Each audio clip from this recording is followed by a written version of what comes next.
Hi geniuses, welcome to the channel Science Wizard Pooja Ranjan. This channel is all about the science subject of classes 6th, 7th, 8th, 9th and 10th physics and chemistry. If you are new to my channel, you can subscribe to the channel for more science videos, and if you like the explanation, then please press the like button and you can share this video with your friends, family and the classmates. So the chapter which we are going to discuss today is of class 8 biology, chapter 9 reproduction. So अगर reproduction को break down करोगे तो सबसे पहला जो word है that is the री और सेकंड जो है दैट इज़ द प्रोडक्शन. ठीक है. सो री का मतलब होता है रिपीट. ओके मतलब बिल्कुल जैसा है वैसे ही अगर किसी चीज़ फॉर्म हो जाती है दूसरी तो उसको रिपीट कहेंगे. And production means produce. ठीक है. सो जनरली जब कोई प्रोड्यूस करता है, किसको प्रोड्यूस करेगा? बिल्कुल अपने ही जैसा, तो उसी प्रोसेस को हम रिप्रोडक्शन कहते हैं. अब कौन प्रोड्यूस करता है अपने ही जैसा? सो आपके घर में टेबल है, चेयर है, सोफाज हैं. सो कभी आपने देखा है कि जो सोफ़ा है उसके जैसा दूसरा सोफ़ा आपके घर में बन गया? एक दिन से आप उठे और देखा आपने कि अरे जो बड़ा सोफ़ा था उसका छोटा सा एक सोफ़ा बेबी बगल में रखा हुआ है. जो टेबल है उसका एक छोटा सा टेबल बेबी बिल्कुल उसके जैसा रखा हुआ है. नहीं ना? सो आप सबने पर एक चीज़ नोटिस की होगी कि जो डॉग्स हैं वो बर्थ देते हैं टू देयर यंग वंस. ठीक है. बिल्कुल अपने ही जैसे, जो बिल्कुल डॉग के जैसा दिखता है, सारी कैरेक्टरिस्टिक्स डॉग के जैसी होती हैं. सो वहाँ पे जो डॉग है वो प्रोड्यूस कर रहा है किसके जैसा? बिल्कुल अपने ही जैसा. ठीक है. सो जब भी कोई ऑर्गेनिज्म, ठीक है, अपने जैसा प्रोड्यूस करता है नया ऑर्गेनिज्म, सो उसी को हम रिप्रोडक्शन कहते हैं. So now the next question arises कि रिप्रोडक्शन प्रोसेस की क्या ज़रूरत है. सो आप सबको पता है कि जो लिविंग थिंग्स होते हैं, now what are the living things? So living things जो है, आप किसी भी ऐसे थिंग को लिविंग थिंग कंसीडर कर सकते हैं जो कि रिप्रोड्यूस करती है, जो कि ग्रो करती है, जो कि मूव करती है, जो कि रिस्पॉन्ड करती है टू द स्टिमुलाई. ओके. सो आप सबने देखा होगा जितना बड़ा आप सोफ़ा लेके आते हो उतना ही बड़ा सोफ़ा रहता है, वो तो बड़ा होता नहीं. जब आप पैदा हुए थे तो आप कितने छोटे थे और आज आप देखो आप कितने बड़े हो गए, आप कितना ग्रो कर चुके हो. ठीक है. सिमिलरली प्लांट्स को आपने देखा होगा कि जब आप सीड डालते हैं सॉइल में तो इतना छोटा सा सीड होता है और फिर वो जो सीड है वो ग्रो हो जाता है in such a big and a huge plant. Okay. The same happens with the micro organisms also. आपने सुना है ना नाम, बैक्टीरिया होते हैं, जर्म्स होते हैं, फंजाई होते हैं. सो जितने ये सब भी रिप्रोड्यूस करते हैं अपने यंग वंस. सो कोई भी living thing which can grow, move, reproduce and respond to the stimuli, so उनको हम लिविंग थिंग्स बोलते हैं. और हर लिविंग थिंग की एक लाइफ स्पैन होती है. ठीक है. मतलब कुछ टाइम के बाद वो मर जाते हैं. But due to this reproduction process जो लाइफ है वो कंटिन्यू होती रहती है फ्रॉम जनरेशन टू जनरेशन. क्यों? क्योंकि जो लिविंग थिंग्स हैं वो प्रोड्यूस करते हैं अपने यंग वंस बिल्कुल उनके ही जैसे. ठीक है. सो जो आपके दादाजी के दादाजी के दादाजी के दादाजी होंगे, आज वो जिंदा नहीं होंगे. ठीक है. बट अगर आप देखोगे तो आपके दादाजी होंगे, आपके पापा होंगे, आप हो. सो इस ढंग से जो लाइफ है वो कंटिन्यू हो सके एक जनरेशन से दूसरी जनरेशन में, उसके लिए ये रिप्रोडक्शन प्रोसेस ज़रूरी है. ठीक है. अब now the next question arises कि क्या ज़रूरत है लाइफ की ऑन द अर्थ. सो आप सब ये पहले ही पढ़ चुके हो कि इस पूरी धरती पर जो लाइफ है वो इसीलिए पॉसिबल है क्योंकि हर चीज़ बैलेंस में है. ठीक है. मतलब कि जो प्लांट्स हैं वो आपके ऊपर डिपेंडेंट है कार्बन डाइऑक्साइड के लिए, आप प्लांट्स के ऊपर डिपेंडेंट हो ऑक्सीजन और फूड के लिए. We are all interdependent on one another. तो अगर एक भी चीज़ खत्म हो जाती है, गायब हो जाती है, सो उस केस में जो लाइफ है वो पॉसिबल नहीं हो पाएगी अर्थ पे. तो आप सबने फूड चेन पढ़ा होगा and in that food chain जो ग्रास है उनको डियर्स खाते हैं. ठीक है. हिरन खाते हैं और जो हिरन होते हैं उनको कार्निवोरस खाते हैं और जो प्लांट्स होते हैं उनको आपके ह्यूमन बीइंग्स भी खाते हैं. ठीक है. सो इसका मतलब क्या है कि हम सब कहीं ना कहीं एक दूसरे पे इंटरडिपेंडेंट हैं. और उसमें से अगर मान लो मैं उस फूड चेन में से हिरन हटा दूं, ठीक है, तो क्या शेर घास खा पाएगा? नहीं. सो शेर भी जिंदा नहीं रह पाएगा. सो इसीलिए हर ऑर्गेनिज्म की जो लाइफ है वो कंटिन्यूअस चलती रहे, जिससे कि जो अर्थ है उस पर जो इकोसिस्टम है उसमें बैलेंस बना रहे और लाइफ पॉसिबल हो. इसीलिए इस रिप्रोडक्शन प्रोसेस की ज़रूरत है. सो रिप्रोडक्शन प्रोसेस होता है जिसमें लिविंग थिंग्स जो हैं वो प्रोड्यूस करते हैं अपने young ones of their own kind. So dog जो होता है वो बिल्कुल अपने जैसे पपीज जो हैं उनको प्रोड्यूस करता है, ठीक है। जो ह्यूमन बींग्स हैं उनके जो बेबीज होते हैं इन्फेंट, वो बिल्कुल उनके जैसे दिखते हैं। जो कैट है उनके जो बेबीज होते हैं किटन्स, वो बिल्कुल उनके जैसे दिखते हैं। सो ये इस प्रोसेस में लिविंग ऑर्गेनिज्म जो होते हैं वो बिल्कुल अपने जैसा ही जो यंग वन है उसको बर्थ देते हैं, और इस प्रोसेस को रिप्रोडक्शन कहते हैं। नाउ जो लिविंग ऑर्गेनिजम्स हैं उसमें बहुत सारे ऑर्गन सिस्टम्स हैं, ठीक है। जैसे डाइजेस्टिव ऑर्गन सिस्टम है जो कि आपके डाइजेशन में हेल्प करता है।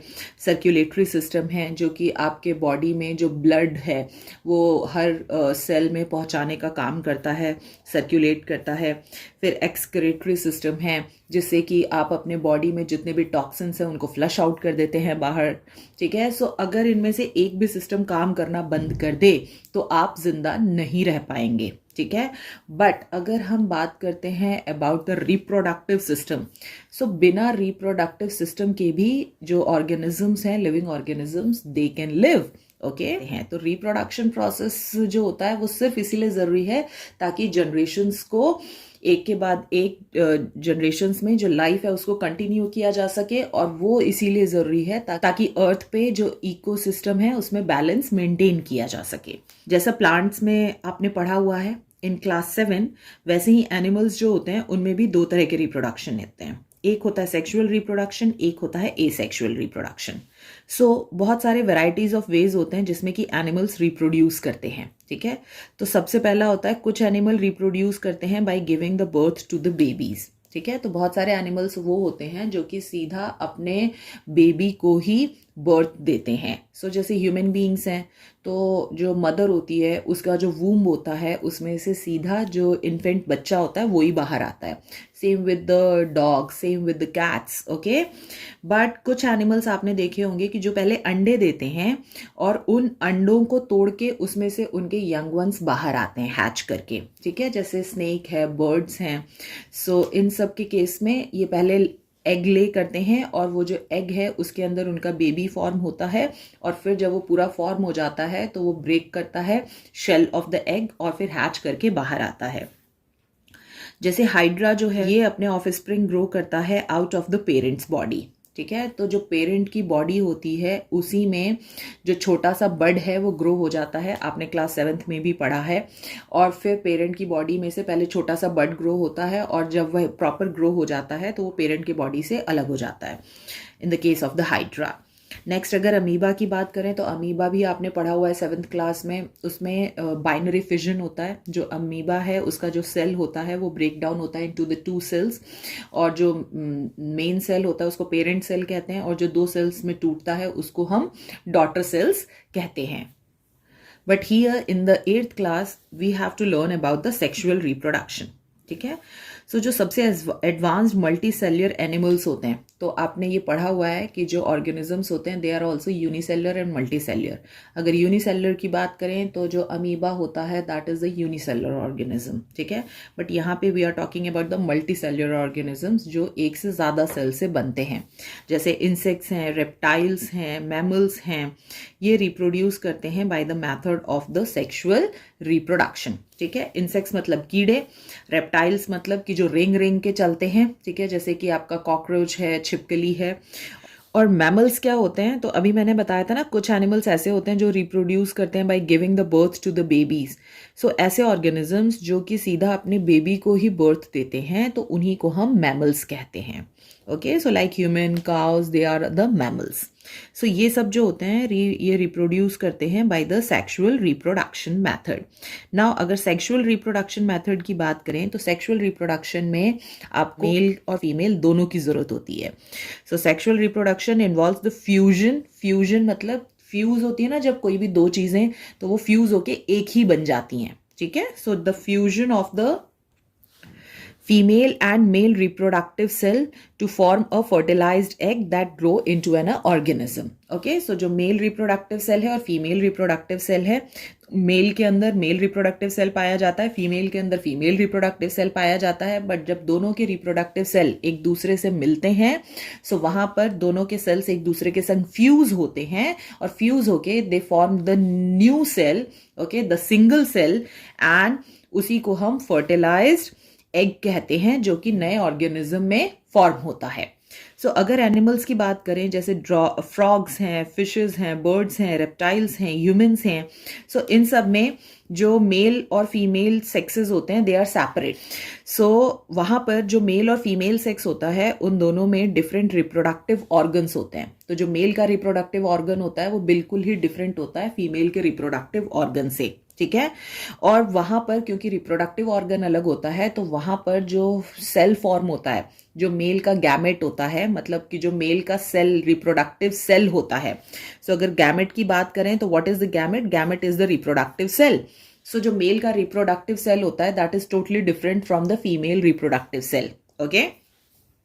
सो जो मेल का सेक्सुअल ऑर्गन होता है वो प्रोड्यूस करता है स्पर्म सेल्स। सो मेल के रिप्रोडक्टिव सेल को स्पर्म सेल कहते हैं, और जो फीमेल का रिप्रोडक्टिव ऑर्गन होता है वो बिल्कुल डिफरेंट होता है दैट ऑफ द मेल। सो इसीलिए जो फीमेल का सेक्सुअल ऑर्गन होता है वो प्रोड्यूस करता है egg cells. So egg cells are the female reproductive cells, okay. तो male reproductive cell is the sperm and female reproductive cell is the egg. अगर एक से ज्यादा एग्स हैं तो ओवा कहते हैं, और अगर एक ही एग है तो उसको ओवम कहते हैं, ठीक है। और इन ऑर्गेनिजम्स में जो दोनों पेरेंट्स होते हैं, एक मेल और एक फीमेल, दोनों के दोनों जरूरी होते हैं फॉर द सेक्सुअल रिप्रोडक्शन। ना ही मेल रिप्रोड्यूस कर सकता है अकेले बेबी, और ना ही फीमेल अकेले बेबी रिप्रोड्यूस करती है। बट अगर हम बात करते हैं in the earthworm and the leeches, so उसमें जो दोनों ही मेल और फीमेल रिप्रोडक्टिव होते ऑर्गन्स होते हैं, they are present in the same individual. So earthworm और लीचेस में मान लो कि एक अर्थवॉर्म है तो उसके अंदर मेल रिप्रोडक्टिव ऑर्गन भी होता है, फीमेल रिप्रोडक्टिव ऑर्गन भी होता है। सो ऐसे ऑर्गेनिजम्स जिनके अंदर मेल और फीमेल रिप्रोडक्टिव ऑर्गन्स दोनों होते हैं, we call them the hermaphrodites, okay. So the examples are the earthworm and the leeches. जैसे ह्यूमन बींग्स के केस में जो फीमेल हैं वो सेपरेट होती हैं, मेल्स अलग होते हैं, बट अर्थवॉर्म के केस में जो रिप्रोडक्टिव ऑर्गन्स होते हैं they are present in the same earthworm, okay. Now, during the sexual reproduction, the sperm and the ovum fuse together to form the new third cell, which is called the zygote. तो जब भी sexual reproduction होता है तो उसके लिए जो male का sperm होता है और जो फीमेल का egg होता है ovum, उन दोनों को एक दूसरे के संग फ्यूज करना पड़ता है। और जब वो फ्यूज करते हैं तो वहां पे नया सेल बनता है तीसरा, जिसको कि हम जाइगोट कहते हैं, ओके। तो जाइगोट जो है वो पहला सेल है जो कि फॉर्म होता है after the fusion of male and female gametes, okay. और यही जो फ्यूजन होता है स्पर्म का और ओवम का, जिससे कि नया सेल जाइगोट बनता है, we call this process the fertilisation. और जाइगोट ही सबसे पहला सेल होता है न्यू ऑर्गेनिज्म का। यही सेल जब डिवाइड होता जाता है, 1 से 2 बनते हैं, 2 से 4, ऐसे करके वो डिवाइड होते होते होते होते बहुत सारे सेल्स बन जाते हैं, और ये चेंज होता रहता है over a period of time जब तक कि वो नए ऑर्गेनिज्म में फॉर्म नहीं हो जाता। नाउ अगर ये फर्टिलाइजेशन की बात करें तो what is fertilisation? So fertilisation वो प्रोसेस है जिसमें कि जो मेल का स्पर्म है और जो फीमेल का ओवम है, दोनों एक दूसरे के संग फ्यूज करते हैं इन द सेक्सुअल रिप्रोडक्शन। तो अब ये जो फर्टिलाइजेशन होता है जिसमें कि दोनों एक दूसरे के संग फ्यूज कर रहे हैं, वो एक्सटर्नल भी होता है और इंटरनल भी होता है। अब एक्सटर्नल कौन से एनिमल्स के केस में होता है? सो जो सी एनिमल्स होते हैं जैसे स्टारफिश है, जेलीफिश है, ठीक है, वो क्या करते हैं, वो एक लार्ज ग्रुप में इकट्ठे हो जाते हैं, ठीक है। और जब लार्ज ग्रुप में इकट्ठे होते हैं पानी में, तो वहां पर जो फीमेल्स होती हैं वो पानी में अपने एग्स को ले करती हैं, और जो मेल्स होते हैं अपने स्पर्म्स को रिलीज करते हैं on the surface of the water, okay. So वहां पर अब पानी में एग और स्पर्म है of the sea animals, okay, like fishes and the jellyfish. So वहां पर जो स्पर्म है वो ट्रेवल करके कहाँ तक जाता है, जो फीमेल का एग होता है, और वहां पे फिर जो स्पर्म है वो फ्यूज होता है एग के संग, ओके, इनसाइड द वाटर, और वहां पे फॉर्म होता है जाइगोट, ओके। अब ये जाइगोट जो है वो डेवलप होता है into the new individual in the water. तो यहां पर क्या हो रहा है कि देखो, पानी में मतलब फीमेल और मेल दोनों की बॉडी से बाहर पानी में स्पर्म और आपका जो एग है वो रिलीज हुआ है और दोनों फिर पानी में ही फ्यूज हुए हैं, वहां पे जाइगोट पानी में ही बना है और वो जाइगोट जो है वो नए ऑर्गेनिज्म में पानी में ही डेवलप होगा। सो ना ही तो वो मेल की बॉडी में हो रहा है ना ही फीमेल की बॉडी में हो रहा है, तो ये सारा प्रोसेस बाहर हो रहा है उनकी बॉडी से, इसीलिए हम इसको एक्सटर्नल फर्टिलाइजेशन कहते हैं। अब इस एक्सटर्नल फर्टिलाइजेशन के लिए the only condition which is required is कि जो एनिमल्स रहते हैं इन और नियर द पॉन्ड्स और lake do the external fertilisation. अब ऐसा क्यों होता है? पॉन्ड और लेक्स होते हैं, ठीक है, उनमें जो पानी है ना वो रुका हुआ होता है, जो पानी है वो मूव नहीं कर रहा होता। लाइक रिवर जो होती है उसमें पानी मूव कर रहा होता है। सो मान लो कि अगर ये लोग पॉन्ड और लेक में ऐसा नहीं करते हैं, तो अगर रनिंग वाटर में करते हैं ये लोग, तो वहां पर क्या होगा कि पानी के संग जैसे ही वो रिलीज करेंगे अपना स्पर्म और जो ओवम होता है इनटू द वाटर, सो जो पानी है उसके बहाव के संग उनका स्पर्म और एग भी बह जाएगा, वहां पे फ्यूज नहीं हो पाएगा और नया ऑर्गेनिज्म फॉर्म नहीं होगा। सो इसीलिए the only condition required for the external fertilisation कि जहां पे पानी रुका हुआ है, जहां पे पानी मूव नहीं कर रहा, तो वहां पे जब ये रिलीज करते हैं तो वहां पे जो स्पर्म है वो इजिली ट्रेवल करके ओवम तक जाता है, फिर वो फ्यूज करता है उसको और जाइगोट बनता है और फिर उसके बाद नया ऑर्गेनिज्म फॉर्म होता है। सो स्प्रिंग और रेनी सीजन के वक्त जो फ्रॉग्स होते हैं और टोड्स होते हैं वो पॉन्ड्स में मूव कर जाते हैं फॉर द फर्टिलाइजेशन, और ये जो स्लो मूविंग स्ट्रीम्स होती है, मतलब पानी का बहाव जहां पे सबसे कम होता है, बहुत धीरे होता है, तो वहां पे जो मेल और फीमेल हैं वो क्लैस्प करते हैं एक दूसरे को, मतलब एक दूसरे को हग करते हैं, पकड़ते हैं। सो जो फीमेल होती है वो ले करती है hundreds of egg in the water, और उसके जो एग्स होते हैं वो बहुत ही डेलिकेट होते हैं क्योंकि उनमें शेल नहीं होता। सो हम घर में जो एग्स यूज करते हैं, हेन के जो एग होते हैं, आपने देखा होगा उसमें व्हाइट कलर की शेल होती है बाहर, और उसके अंदर जो आपका योक होता है और एल्ब्यूमिन होता है वो प्रोटेक्टेड रहता है।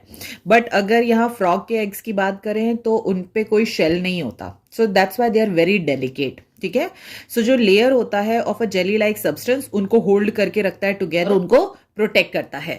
So as you are seeing here in the figure, जो आपको लाइट ब्लू कलर का दिख रहा है ना, that is the jelly like substance, जिसके अंदर जो आपको ब्लू ब्लू कलर के डॉट्स दिख रहे हैं, दे आर द एग्स, ठीक है। तो यहाँ पर जो फीमेल ले करती है एग्स होते हैं वो जेली लाइक सब्सटेंस के अंदर होते हैं, जो कि उसको प्रोटेक्ट करता है so that they don't wash away in the water, पानी में बह नहीं जाए। तो जब फीमेल अपना जो एग है वो ले कर देती है, सो उसके ऊपर जो मेल होता है वो आके अपना स्पर्म जो है वो इजेक्ट करता है, ठीक है, directly on the cluster of the floating eggs, okay. और फिर जो स्पर्म है वो स्विम करता है पानी में with the help of their long tails. तो स्पर्म के पास एक टेल होती है जिससे कि वो इजिली स्विम करता है और एग के पास पहुंचता है, उसको फर्टिलाइज करता है, और फर्टिलाइज करने के बाद वहां पर जो जाइगोट है वो फॉर्म होता है, और फिर वो जाइगोट जो है वो कन्वर्ट होता है इनटू द फ्रॉग। अगर फ्रॉग का एग है, अगर फिश का एग है तो फिश में कन्वर्ट हो जाएगा, ठीक है। तो फिशेज में भी एक्सटर्नल फर्टिलाइजेशन ये अकर करता है as it occurs in the frogs. But अगर इंटरनल फर्टिलाइजेशन की बात करें तो जैसा नाम ही सजेस्ट कर रहा है इंटरनल, मतलब कि बॉडी के अंदर होता है फर्टिलाइजेशन। तो जो बर्ड्स होते हैं, रेप्टाइल्स होते हैं और मैमल्स होते हैं, इनका जो फर्टिलाइजेशन होता है ये बॉडी के अंदर अकल करता है। अब बॉडी के अंदर कैसे अकर करता है? सो बेसिकली जो फीमेल है उसके बॉडी के अंदर जो उसका रिप्रोडक्टिव सेल होता है, एग, वो प्रेजेंट होता है, ठीक है। सो जो मेल होता है वो अपना डिपॉजिट करता है sperm inside the reproductive system of the female, ठीक है। तो जब मेल अपना स्पर्म फीमेल के रिप्रोडक्टिव सिस्टम में डालता है तो जो उसका स्पर्म है वो ट्रेवल करके through the female reproductive system पहुंच जाता है एग तक, ठीक है। और जैसे ही वो एग तक पहुंचता है तो वहां पर जो स्पर्म होता है वो फ्यूज करता है with the egg of the female, और जैसे ही फर्टिलाइजेशन अकर करता है, वो फ्यूजन अकर करता है, तो वहां पे नया सेल फॉर्म होता है जिसको हम जाइगोट कहते हैं। अब ये जो जाइगोट फॉर्म हो रहा है, जो नया सेल फॉर्म हो रहा है, ये कहाँ फॉर्म होता है? That happens inside the female body. क्यों? क्योंकि जो फर्टिलाइजेशन है वो भी कहां हो रहा है? Inside the female body. तो इस ढंग से जो फर्टिलाइजेशन अकर करता है inside the body of the female, उसी को हम इंटरनल फर्टिलाइजेशन कहते हैं। If we talk about the earthworms, तो उनके बॉडी में भी जो फर्टिलाइजेशन है वो इंटरनल ही होता है, ठीक है। But as I have already told you कि जो अर्थवॉर्म्स होते हैं वो ऐसे ऑर्गेनिजम्स होते हैं जिसमें एक ही ऑर्गेनिज्म की बॉडी में मेल और फीमेल रिप्रोडक्टिव ऑर्गन्स दोनों ही होते हैं, और इसीलिए उनको हर्माफ्रोडाइटिस कहते हैं, ठीक है। बट यहाँ पे एक चीज जो इंपॉर्टेंट है कि जो अर्थवॉर्म है वो अपने आप को ही फर्टिलाइज नहीं करता है, भले उसमें दोनों मेल और फीमेल रिप्रोडक्टिव सेल्स हों, बट वो एक अर्थवॉर्म अपने आप को फर्टिलाइज नहीं करता, अर्थवॉर्म हमेशा दूसरे अर्थवॉर्म को फर्टिलाइज करता है। सो उसके लिए जैसे ही दो अर्थवॉर्म एक दूसरे के कांटेक्ट में आते हैं तो वहां पर जो स्पर्म होता है दोनों अर्थवॉर्म्स का वो एक्सचेंज होता है। इसका स्पर्म दूसरे अर्थवॉर्म के बॉडी में जाता है, उसका स्पर्म दूसरे अर्थवॉर्म के बॉडी में जाता है, और फिर वो स्पर्म जो होता है जब एग से फ्यूज होता है तो वहां पे फर्टिलाइजेशन अकर करता है inside the body of the earthworm, और इसीलिए वहां पर भी इंटरनल फर्टिलाइजेशन अकर करता है inside the body of the earthworm. So in the next video we will discuss about the reproduction in humans.